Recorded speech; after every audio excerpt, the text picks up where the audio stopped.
addition goes right here, utilizing the original footprint. And this chrome sample will work perfectly on the concession stand fixtures.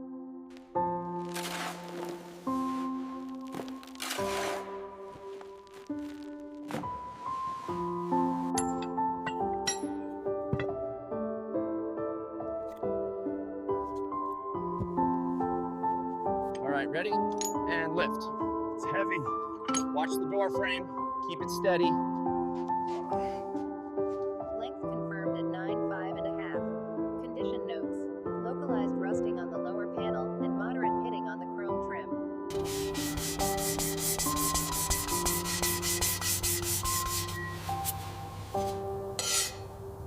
This coving is definitely failing.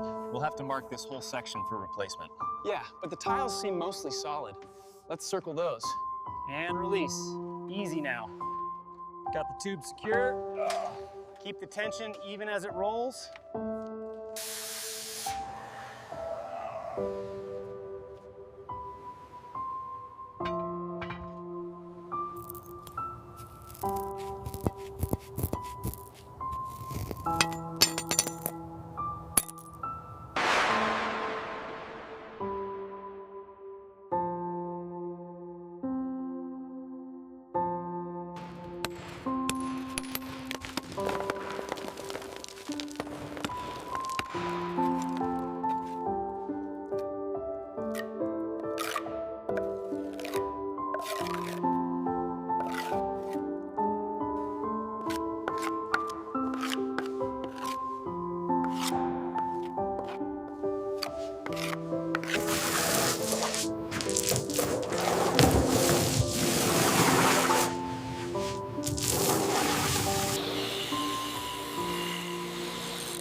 Is that section flush with the frame? Yeah, send the trim home.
Lobby to booth, we are green for opening.